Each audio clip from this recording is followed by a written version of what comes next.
General Manager Eric DeCosta wants to retain more of the team's young, homegrown players who develop into valuable puzzle pieces. The Ravens have struggled at times with that in recent years, losing a succession of starters due to a lack of cap room. When their rookie deals expire, they hit free agency and cost more than the Ravens can afford. It sets the team back, no question. The Ravens should be better positioned to retain such players going forward because the cap ceiling is rising, and they'll also reportedly part ways with Joe Flacco and his mega contract when free agency opens next week.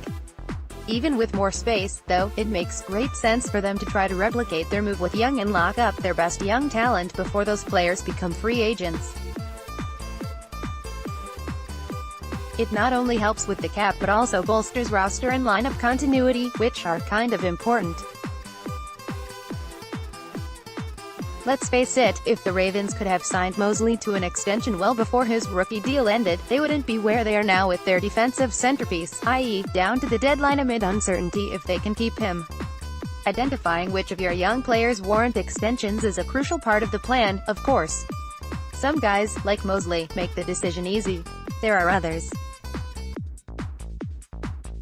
3 years into his career, Matthew Judon has become a playmaker at outside linebacker, where the Ravens are actively seeking their next-gen guys. He would likely command a nice contract as an unrestricted free agent in 2020. The Ravens would benefit from making a move to keep him from hitting the open market. Similar cases can be made for trying to keep offensive tackle Ronnie Stanley and defensive lineman Michael Pierce. Neither would be easy to replace, so, well, why not keep them if you can? You can't just snap your fingers and make a deal happen, of course. It can take a lot to convince a young player to give up his shot at free agency.